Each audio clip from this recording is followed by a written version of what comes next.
여러분, 가보라는 말 들어보셨을 것입니다. 가보가 무엇이냐 하면 한 집안에 또 한 가문의 보배가 될 수 있는 아주 귀중한 물품이나 유산을 가보라 그럽니다. 여러분에게도 집에 가보가 있는지 모르겠습니다. 그런데 이 명문 가문들을 보면 하나같이 가보가 있다 그럽니다. 가보. 그래서 여러분들 이 근처에 분당구에 가면 한국학중앙연구소가 있는데요.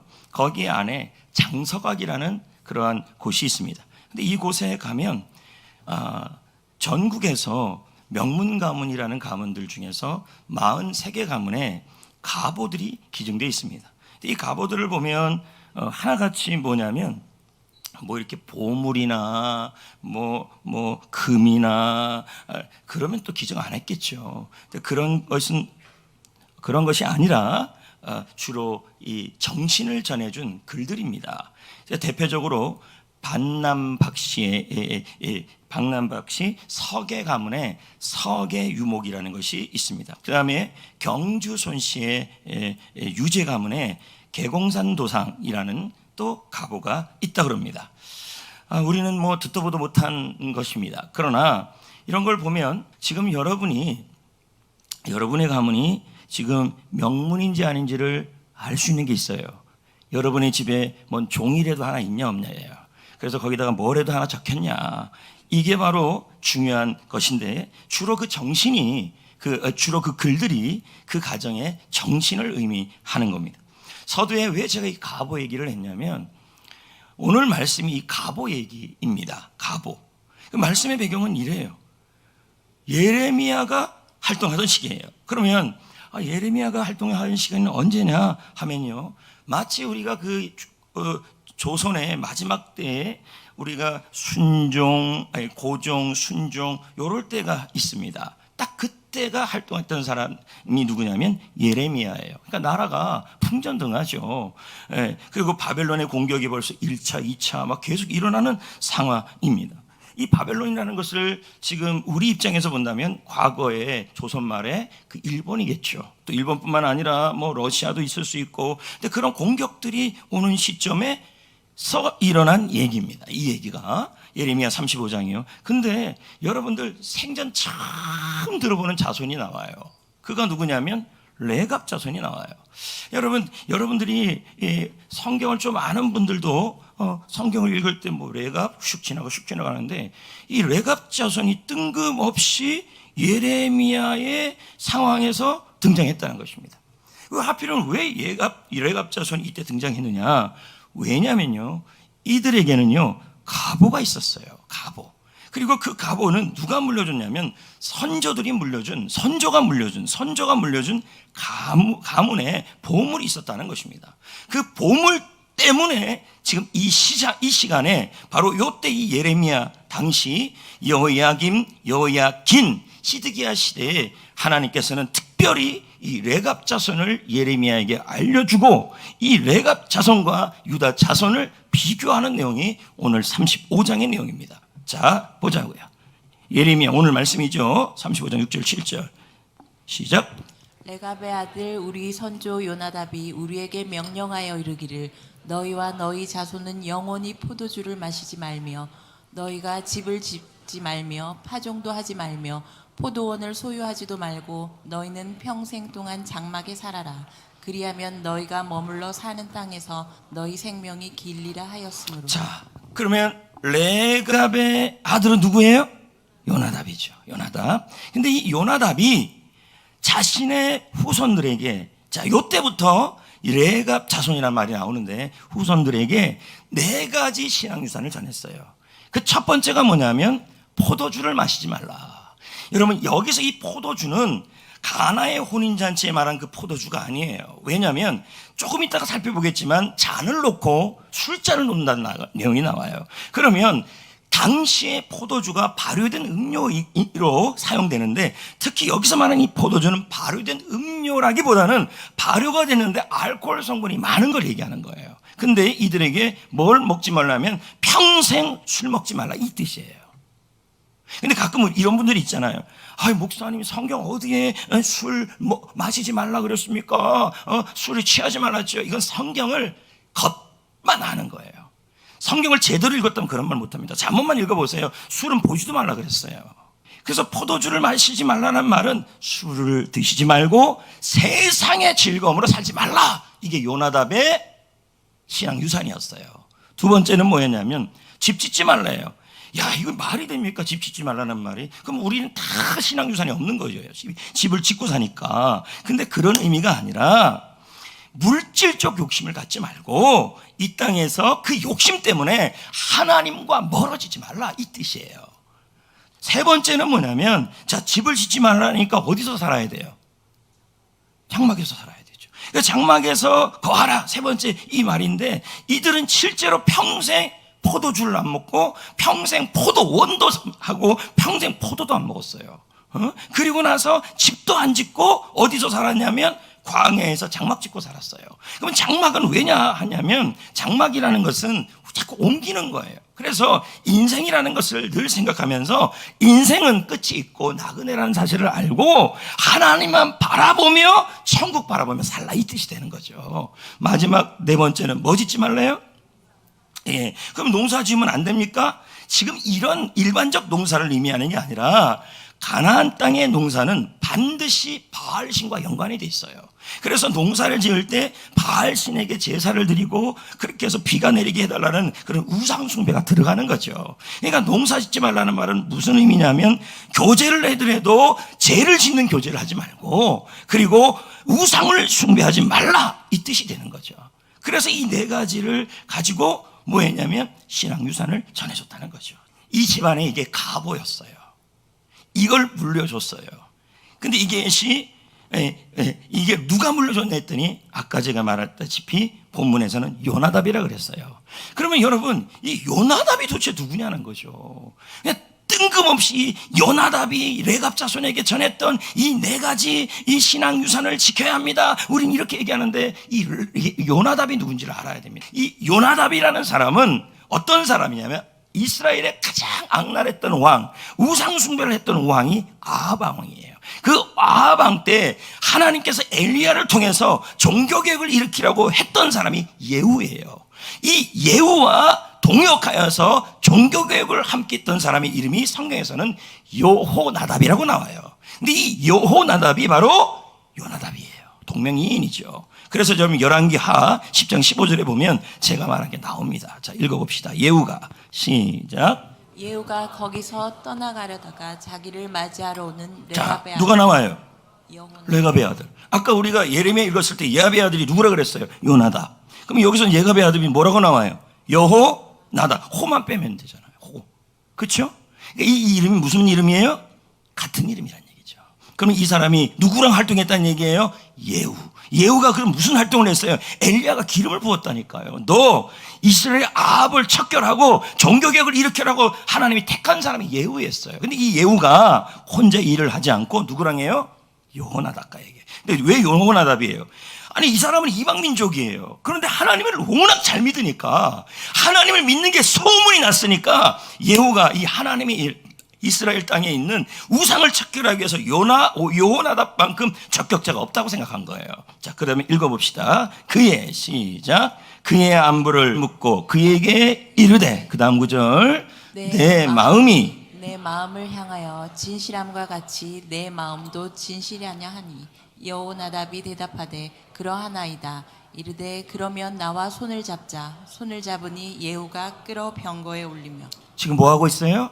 동력하고 있는 거죠. 그 무슨 일을 동력해요? 이 예후가 한 일을 알면 돼요. 성경에 나오는데 그게 뭡니까? 아합에 섬겼던 우상을 모두 척결하는 일을, 종교개혁을 일으킨 사람이 예후예요. 근데 이 예후가 요나답과 마음을 같이 해서 종교개혁을 일으켰어요. 그러니까 요나답이라는 사람이 당시에 믿음이나 신앙에 있어서 탁월했던 사람이라는 거예요. 왜? 당시에 모든 신앙인들이 무너지는 상황이었는데 이 요나답만큼은 하나님 앞에서 지금 아까 말한 그 네 가지를 지켰다는 얘기예요. 술을, 제가 말한 이 포도주는요, 여러분이 말하는 그 포도주를 말하는 게 아니라 바로 뭐냐면 예레미야 조금 이따 살펴보겠지만 술잔이라고 나와요. 이건 뭡니까? 술을 의미하는 거예요. 포도주 중에서도 여러분 알코올 농도가 굉장히 짙은 걸 얘기하겠죠. 그걸 먹지 말고, 광야에서 살고, 집 짓지 말고, 농사 짓지 말라. 자, 이걸 잘 이해해야 돼요. 그럼 농사 지으면 아니면 그게 아닌 거예요, 지금 이게. 그렇게 했던 사람인데, 근데 이 둘이요, 예후하고 요호나답이요, 등을 돌려요. 몰랐죠? 알았어요? 몰랐죠? 성경을 많이 읽으면 알아요. 딱 이렇게 등을 돌려요. 왜 돌렸을까요? 모르죠? 알려줄게요. 왜 돌렸냐면 예후가 종교개혁을 완전하게 이루지 않아요. 그리고 나중에는 다시 바알을 섬겨버려요. 이러니까 그 순수하고 순결한 믿음을 가졌던 요호나답이 가만히 있겠어요? 어떻게 하겠습니까? 사이가 멀어지겠죠. 그러니까 어떻게 됩니까? 그리고 자기는 더 이상 예후랑은 같이 사역을 못하겠다. 그러고 나서 그가 이 험난하고 제약된 세상 안에서 자신들의 가문과 후손들에게 신앙 유산을 남긴 것이 바로 오늘 이 네 가지였어요. 그 네 가지를 다시 한번 지금 끄집어내는 거예요. 누가? 예레미야에서. 자그마치 요나답이 있었던 시기에서 이때까지는 자그마치 250년이 되는데 이걸 25년 동안 생명같이 요나답의 신앙유산을 지켰다는 얘기예요. 자, 틴테일 주석을 봅시다. 이 부분을 읽어봅시다. 시작. 읽어봅시다. 시작. 선조 요나답은 신앙 유산을 남겼다. 그의 가문은 그의 말에 순종했다. 요나답이 오래전에 죽었지만 계속해서 그의 말에 순종했다. 여러분 1대 2대만 지나가도요 엄마 아빠 할아버지의 신앙이 이렇게 뜨겁지 않습니다. 예? 자, 증조 할아버지가 계셨어요. 근데 증조 할아버지가 믿음 생활을 했는데 신앙이 있는데 이분은 술도 안 드시고 오직 하나님을 바라보면서 주님 중심으로 살아갔어요. 근데 그 다음 때 지나가면서 이게 변함없이 죽었지만 계속해서 그 말씀에 신앙유산을 지키기는 어려워요. 근데 지금 이 레갑 자손이요 자그마치 250년을 유목 생활을 하면서 천막에서 살면서 포도와 포도원은 아예 관련 맺지도 않으면서 이렇게 술을 드셨대요. 그렇게 살아왔다는 거죠. 자그마치 250년을 걸쳐서 그렇게 살아왔다는 거예요. 이게 보통 일이 아닌 것입니다. 자, 여기까지 본다면 지금 이 레갑 자손이 어떻게 갑자기 예레미야에서 등장했느냐? 오늘 말씀을 읽어보면요, 어떤 게 들어냐면 그 오랜 시절에 특히 우리나라는 조선 말에 또 이 당시에는 유다 민족, 북쪽 이스라엘은 이미 무너진 상황이에요. 그러면 남쪽 유다가 남았는데 이 남쪽 유다의 신앙도 완전히 무너진 상황이에요. 이때 하나님이 신앙의 표본을 얻은 가문이 레갑 가문이었어요. 그리고 유다 자손과 비교를 해요. 자, 레갑 자손, 예? 이방인이에요. 유다 자손, 말 그대로 모태 신앙이죠.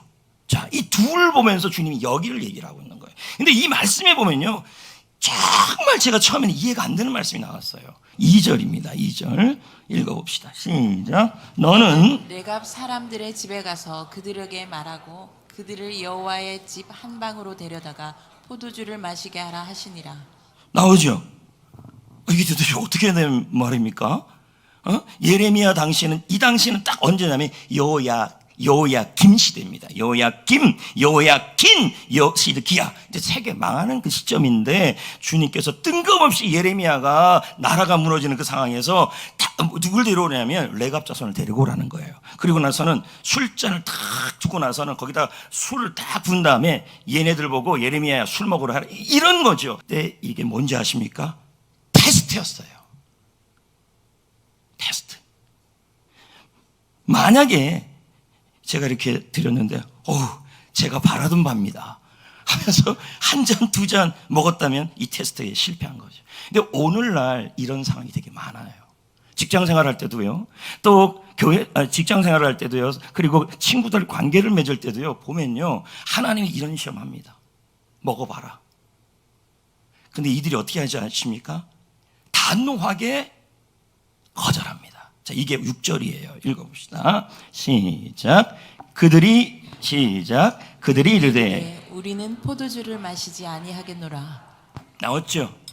우리는 포도주를 마시지 않겠다. 왜요? 나중에 나옵니다. 왜? 요나답이 우리에게 물려준 신앙 유산 때문이라 그래요. 250년이나 지났는데. 자, 보세요. 일대만 지나도 아버지가 예수를 믿고 아들이 예수를 믿는데 일대만 지나도요, 이 부분에 있어서 굉장히 부모님이 야, 안 된다, 신앙 시켜라, 주일 예배 드려라, 그리고 술을 먹으면 안 된다 해도요, 일대만 지나도 이렇지 않습니다. 그냥 막 먹습니다. 그런데 지금 레갑 자손은 뭐 하고 있습니까? 이걸 안 한다는 거예요. 그러니까 제가 요즘 들어 느끼는 게 하나가 있어요. 그게 뭐냐면, 아무리 같이 술을 먹고 아무리 같이 담배를 피워도요, 이분이 믿음이 조금 있고, 이분이 믿음이 많이 있고, 이분이 불신자로 해더라도요, 같이 먹을 땐 이렇게 얘기를 할 겁니다. 뭐라고 얘기할 거냐면, 야, 이래야지. 믿는 사람들은 한번 먹고 털어야지. 담배 한 대 피면서 머리 다 돌려야지. 이렇게 얘기하면서 서로 얘기하는데요, 제가 느끼는 게 하나 있어요. 아무리 그렇게 한다 했죠, 뒤에서는 그 불신자나 초신자는 욕합니다. 그러니까 여러분 속지 마세요. 응? 부탁드려요. 맞술 안 돼요. 자, 이러는 겁니다. 권사님, 우리 술 한잔 합시다. 그랬더니 교회 해피코스 방금 수리하는 사람이, 권사님 우리 술 한잔 합시다. 그래서 왜? 이랬더니 좀 풀어야죠. 나도 그러고 싶었어. 그 천리 카스톡스 한잔 했어요. 그래야죠. 신앙생활 이렇게 하죠. 한 잔 먹고 두 잔 먹고. 자, 이게 시험하는 거예요, 하나님이.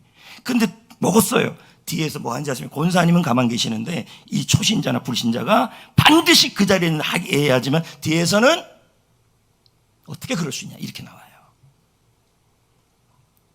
오늘도 여러분, 주님은 테스트합니다. 어디에서? 직장에서, 어디에서? 공동체에서, 어디에서? 가족 친척 모임에서 주님은 테스트합니다. 한번 먹어봐라, 이런 상황을 만들어 놓습니다. 그때 여러분, 우리는 단호하게 거절해야 됩니다. 여기 보십시오. 취하지 말라 그랬습니까? 마시지 말라 그랬습니까? 이런 관련된 구절은요, 성경에 부지기수입니다. 술 취하지 말라 한 구절만 찾지 마시라고요. 자, 여러분 여기서 보십시오. 레갑 자손을 등장시켜서 그들의 신앙 모습을 보여줬어요. 근데 왜 그렇게 했냐? 첫째는 테스트였고, 둘째는요, 유다 자손과 지금 비교하고 있는 거예요. 왜? 유다 자손은 신앙 유산을 무시했어요. 이 구절이 계속 이 예레미야 35장에 나와요. 자, 보십시다. 15절을 봅시다. 내가 내 종 모든 선지자를, 너희는 유다 자손이에요. 자, 그 다음 읽어봅시다. 보내고, 시작. 끊임없이 보내며 이르기를 너희는 이제 각기 악한 길에서 돌이켜 행위를 고치고 다른 신을 따라 그를 섬기지 말라. 그리하면 너희는 내가 너희와 너희 선조에게 준 이 땅에 살리라 하여도 너희가 귀를 기울이지 아니하면 내게 순종하지 아니하였느니라. 지금 유다 자손, 이 내용이 레갑 자손과 관련된 구절에서 유다 자손을 등장시킨 거예요. 왜요? 비교하는 거예요. 자, 유다 자손은요, 레갑 자손과 비교해서 신앙적으로 명문가문이에요. 왜요? 아브라함이 후손이죠. 모태 신앙이죠. 자자손손 유명한 신앙의 종족들이 나왔죠. 인물들이 나왔죠. 그러니까 이 굉장한 가문인데 뭐예요? 여기 유다 자손은요, 선지자들을 보내고 또 수없이 아브라함을 통해, 이삭을 통해, 야곱을 통해, 다윗을 통해 신앙 유산을 물려줬는데도 지금 뭐예요? 그걸 귀를 기울이지 아니하고 순종하지 않았단 말은 마음에 간직하지 않았단 얘기예요. 결국 이들이 어떻게 됐습니까? 지금 이 상황에서 15절에 예레미야가 뭐라고 얘기하냐면, 유다 자손에게 재앙이 내릴 거다. 실제로 내렸잖아요. 뭐예요? 예루살렘 성이 무너지고, 예루살렘 성이 무너지고, 예루살렘 성전이 무너지고 포로가 되는 일을 지금 얘기하고 있는 얘기예요. 자, 보자고요. 17절 읽어볼까요? 시작. 만군의 여호와 이스라엘의 하나님께서 이와 같이 말씀하시니라. 보라, 내가 유다와 예루살렘의 모든 주민에게 내가 그들에게 대하여 선포한 모든 재앙을 내리리니 이는 내가 그들에게 말하여도 듣지 아니하며 불러도 대답하지 아니하며. 주님께서 선지자를 통하여, 그리고 수많은 믿음의 선지자를 통하여 유다 자손에게 신앙을 전달해 주는데도 그들은 여기에 듣지도 않고 대답도 하지 않았다. 이 말은 신앙 유산을 마음에 품지 않았다는 얘기죠. 이 부분을 NAC 주석은 해석을 합니다. 그들의 계속된 불순종은 모든 재앙이 그들에게 내리게 했다, 이렇게 나와요. 여러분, 자, 한번 여기 보십시오.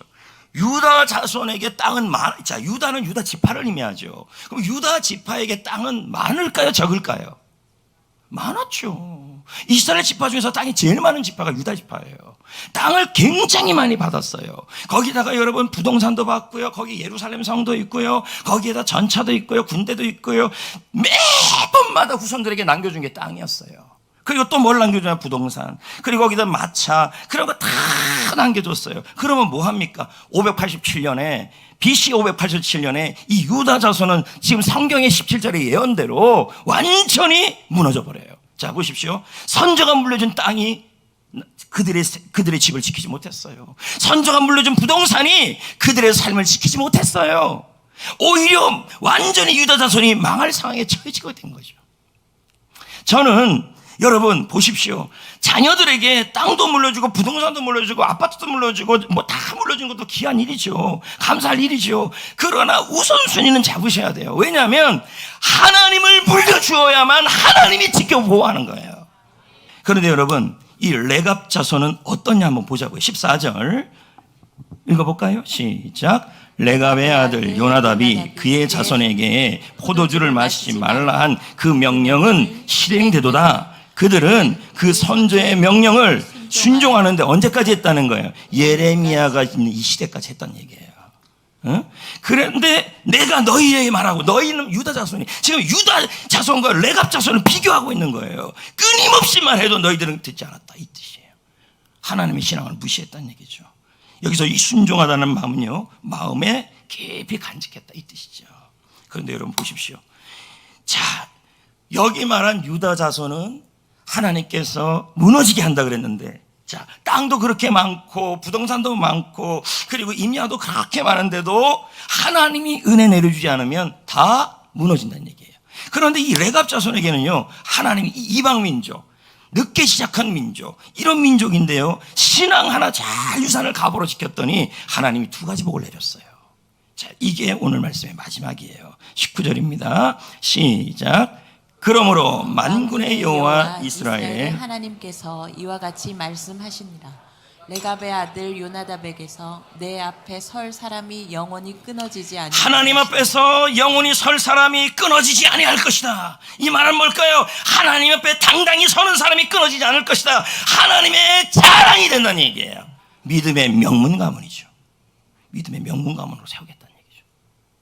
여기서 여러분, 하나님께서 지금 이 레갑 자손을 뭐라고 얘기하냐면, 하나님 앞에서 설 사람이 영원히 끊어지지 않을 것이다. 이 말은 하나님 앞에서 당당히 설 믿음의 가문의 사람들이 계속 세워질 것이다. 명문 가문이에요. 이거 그럴 것입니까? 하나님 앞에 선다라는 말이 뭐냐면 하나님의 존재 앞에 하나님의 은혜가 나타난다는 뜻이에요. 이 말은 하나님의 은혜가 평생도록 이 가정에 떠나지, 이 가문에 떠나지 않을 것이다, 이 뜻이에요. 여러분, 은혜가 임하면요, 하나님이 지키셔요. 자, 욥기 10장 12절 읽어봅시다.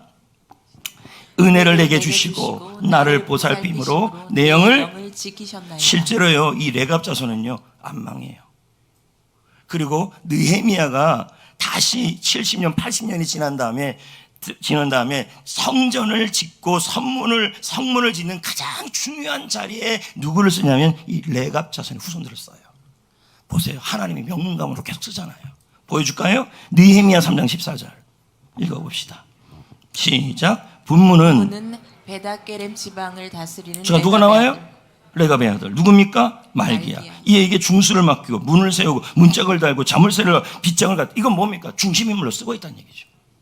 하나님 말씀 그대로예요. 그리고 여러분, 은혜가 임한다는 말은 은혜가 떠나지 않은 거예요.